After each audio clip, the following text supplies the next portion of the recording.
Hey, Brian from SnakeBytes here. A lot of new snake owners have a hard time telling the gender of their snake. We're going to teach you how to know for sure. You're watching SnakeBytes.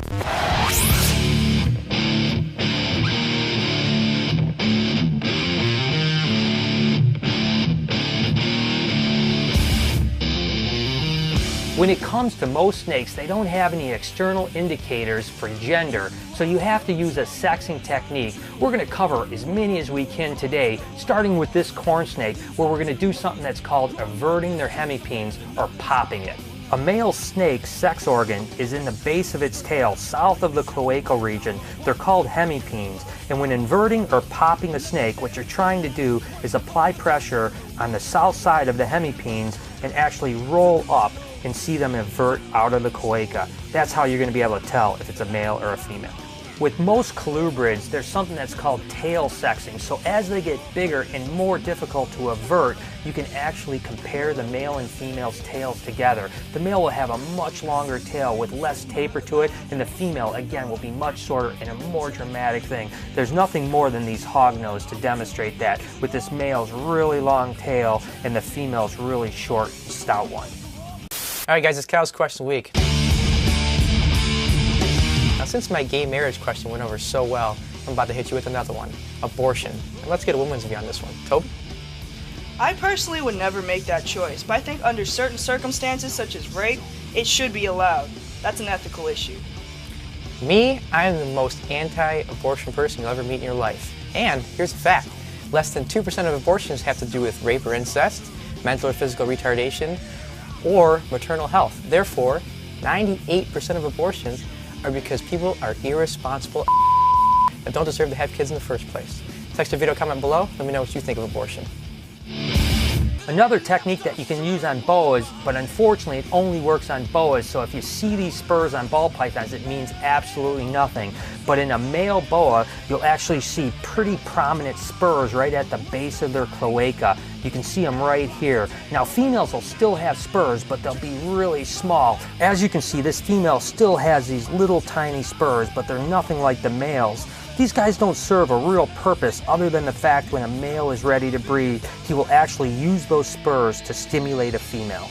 So we've seen tail sexing, averting hemipenes, and even looking for scales on male boas. But when all else fails, there's always what we call the dipstick, which is a probe. You're basically sticking it in and checking the oil. If it goes deep enough, it's a male. If it's shallow, it's a female. Let's go ahead and check it out on a big snake. I think I'm going to need Chewy for this challenge. Okay, so I've got Chewy to help me with this reticulated python. First thing you want to do is gel up the probe, because you want it to go in relatively easy. And Chewy, you're going to make sure the snake doesn't bite me, right?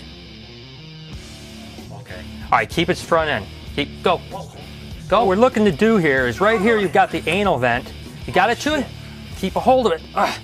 What you need to do is keep her like this, and the hemipene pockets are going to be right on the side, right here. And you just basically find that hemipene pocket and you push it in. And as you can see, this is a girl. She only goes 2 subcaudal scales. You can see right there. So that's how you know it's a female. This is a male, and he's not quite as friendly as the female was. Again, the male is going to probe deep, so we know that we're looking for a deep subcaudal probing here. Chewy, make sure you get its head. You don't want this thing to come back on me. Okay, again, I'm finding the subcaudal scales here. Oh, deep in the subcaudals. And you can see that this probe is way deep in there. It's going a good 8 or 10 subcaudal scales. That's the way you know that it's a male 100%. The one thing I can't stress enough is that you really don't want to do these techniques to snakes unless you have some experience. Now, I realize if you don't have experience, how are you going to learn? What I say is make sure you do it alongside someone that really knows and teaches you the correct thing so that the snakes don't get hurt. And after all, if you're not breeding snakes, it really doesn't matter if your female ball python's name is Alberto anyways, does it?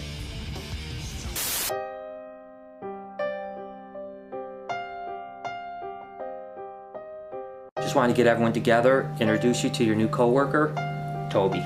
Did you not hear me? Somebody planted it here to take us down. George, I'm your mother.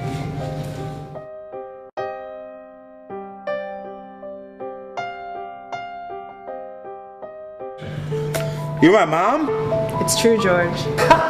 Your mom's a male. She said you're a father. Does that make you an and a pedophile? What? Say it again? You heard me. Nobody talks to my mama like that and gets away with it. So if she's your mom and I'm her dad, that makes me your grandpa. So what, old man? Old man boy, I'm gonna teach you to respect your elders.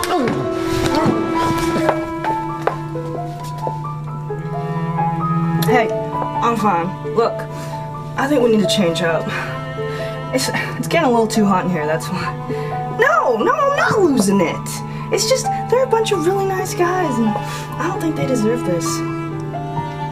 Yeah, well, that's fine, but if this blows up, I'll tell you, I'm not gonna be your fall guy.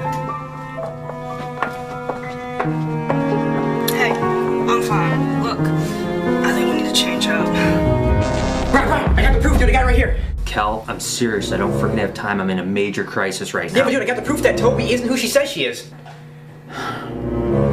I'm sure it's a misunderstanding, and Dude, she's up to something big. She was asking Chewie and George about the Super Chocolate Wonka ball. Kel, I'm not kidding. I'm freaking busy. Go play your conspiracy theorist somewhere else. Fine, if you don't give a about saving your life's work, then I will. You, Brian. Toby! I don't know what kind of game you're playing, but I'll be damned to let you take this place down. I don't know what you're talking about. You can play your little games while they last. You might have Brian in your pocket, but I'm watching you, and your days here are numbered. Toby? Mom? Yeah, run to mommy, baby boy. Well, if you can't prove anything, we'll see who believes who. Toby? Mom? Oh, why don't you cry to your little mama, baby boy? No, Cal! I don't care what you say. I'm keeping it. Talking about? What's going on? I'm pregnant, and Cal's the father. You're not on my baby girl. You mother... God, seriously!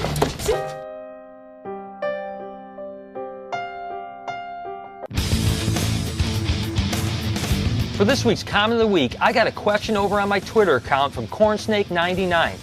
I love the band Korn and I love snakes. What rock stars do you know who keep snakes? Well, I tell you what, there's a ton of rock stars that keep snakes. Derek Roddy, Slash, and Kerry King from Slayer, just to name a few. I guess rock music and snakes kind of go hand in hand. Hey, if you guys ever want to send me a tweet, just go ahead and hit me up on my account right down below. I'm always happy to hear what you have to say. So there it is. I hope you guys enjoyed the show and have an understanding of how to properly sex a snake. The community that I want to shout out to is urbanjunglesradio.com. It's a great radio show. You guys got to check it out. Until next time, this has been Snake Bites.